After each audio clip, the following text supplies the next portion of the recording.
पिछले एक हफ्ते में भारत में 3 बड़े डॉक्टरों की सडन डेथ हो गई है।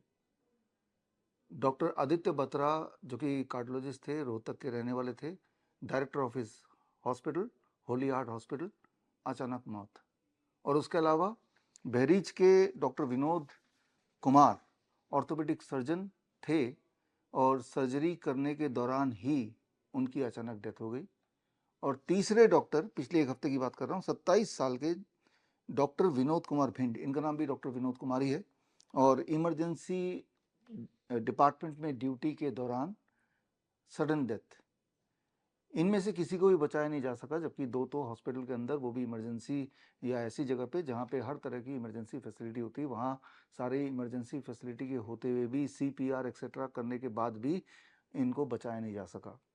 तो ऐसे में कई सारे तरह के सवाल आ सकते हैं आपके दिमाग में। पहला सवाल तो यही आना चाहिए, जैसा कि आपने देखा पिछले 4-5 सालों में लगातार सडन डेथ के मामले बढ़ते जा रहे हैं, कई गुना ज़्यादा हैं in comparison to what it was before 2021। अभी इन तीनों डॉक्टरों के डेथ के बाद एक बार फिर से ये मामला कि डेथ क्यों हो रही, इस पे बहस आपने सोशल मीडिया में या टेलीविज़न में कहीं ना कहीं देखा होगा।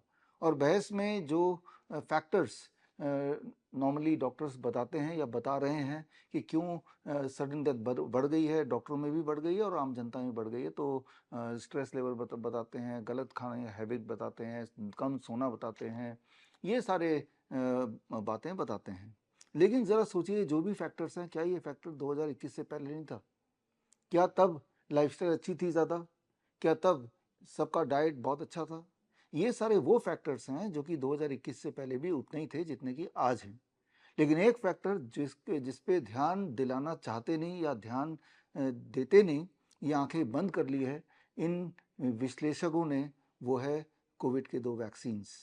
हमें ये याद रखना होगा कि 2021 के बाद कुछ भी नहीं बदला, सिर्फ एक चीज़ बदली कि भारत में अधिकतर पॉपुलेशन ने 2 खुराक लगा लिए हैं।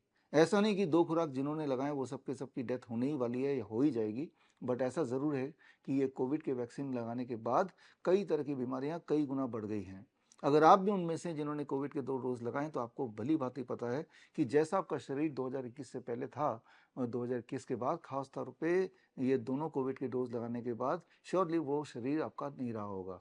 ब्लड शुगर का बढ़ जाना अचानक से, या हड्डियों में हमेशा दर्द रहना, या फिर क्रोनिक किडनी डिजीज़, कैंसर वगैरह, ये तो कई गुना ज़्यादा बढ़ गया है। महिलाओं में भी हर तरह की दिक्कतें, पीरियड्स की दिक्कत, वो एवरी थर्ड वुमेन में देखा जा रहा है आफ्टर 2021।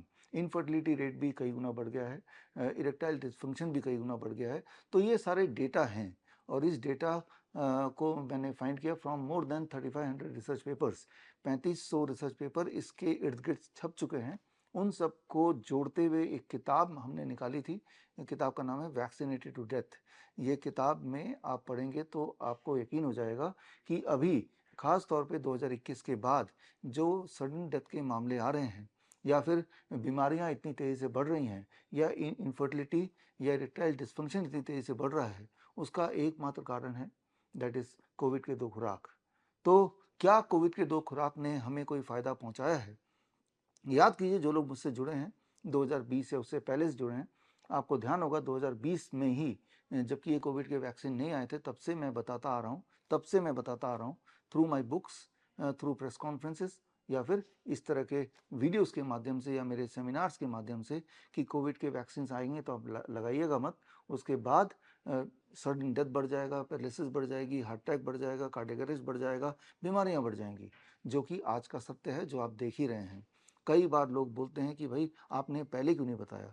पहले हमने भरपूर कोशिश की बताने की, जितने तरह के मीडियम हो सकते थे या हो सकते हैं, उन सब मीडियम तक पहुंचे। हम तो कोर्ट तक भी पहुंचे, और कोर्ट में भी एक केस अभी पेंडिंग है छत्तीसगढ़ हाई कोर्ट में, around this Covid and Covid के वैक्सीन के इर्द गिर्द जो केस है वो अभी हमारा चल ही रहा है।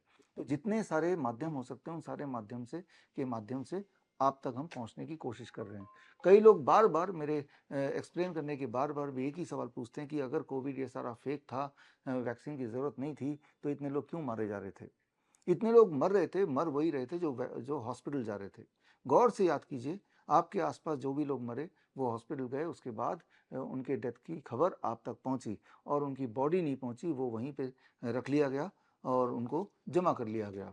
कारण ये कि उस वक्त जो मौतें हो रही थी, जो कि बाद में क्लियर होता चला गया, रेमडेसिविर, लेपनोविर, रेटनोविर, ये कुछ जहरीले दवाइयाँ हैं जिनसे मौतें हो ही जाती हैं। अगर हेल्दी इंसान को डोज ओवरडोज थोड़ा भी डाल दें तो वो मर ही सकते हैं। इसीलिए रेमडेसिविर उससे पहले भी बैन था और आज भी वो बैन है।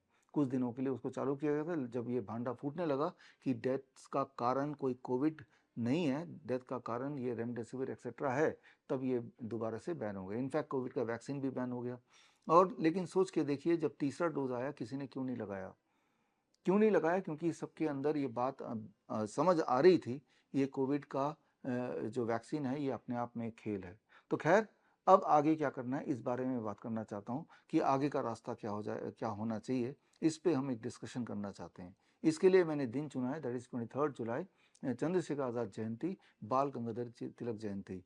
क्रांतिकारी दो ऐसे महापुरुष जिन्होंने भारत को आज़ादी दिलवाने में एक अहम भूमिका निभाई है। तो क्यों ना इस दिन हम एक डिस्कशन को आगे बढ़ाएं कि कैसे हम अपनी हेल्थ की आज़ादी पा सकते हैं। क्या उन्हीं डॉक्टरों के भरोसे पा सकते हैं जिन्होंने अपना खुद का हेल्थ का भी ध्यान नहीं रखा या रख नहीं पाए, या उन्हीं सारे प्रोटोकॉल को हमें फॉलो करना चाहिए? ज़रा सोच के देखिए कि अगर कोई हार्ट अटैक हॉस्पिटल के अंदर ही होता है, इमरजेंसी डिपार्टमेंट के अंदर होता है, तब भी बचाया नहीं जा सका, तो इससे आपको समझ आ जाना चाहिए कि ये जो सारा सिस्टम है, अगर हम समझते हैं ये फुल प्रूफ है, ये एविडेंस बेस्ड है, तो एविडेंस बेस्ड भी नहीं है और फुल प्रूफ भी नहीं है। इसके कुछ एविडेंसेस मैं आपको पेश करूंगा ऑन 23 जुलाई, और ऑल्टरनेटिव क्या हो सकता है उस पर भी हम डिस्कस करेंगे, वो भी मैं पेश करूंगा। तो 23 जुलाई सुबह 11 बजे आप मुझसे जुड़िए लाइव ओनली एट www.coronakal.tv पर, और बहुत सारे ऐसी इन्फॉर्मेशन आपको मिलेंगी, जो इन्फॉर्मेशन, जिस तरह की इन्फॉर्मेशन मैं पहले भी देता आया हूँ, जो आपके लिए बड़ी उपयोगी होगी। तो मैं आपका वेट करूंगा on 23 July at 11 AM only at www.coronakal.tv। All the best, thank you, जय हिंद। बड़ी से बड़ी बीमारी का आसान से आसान इलाज घर बैठे ही हो सकता है। अधिक जानकारी के लिए कांटेक्ट करें nearest doctor BRC clinic @home।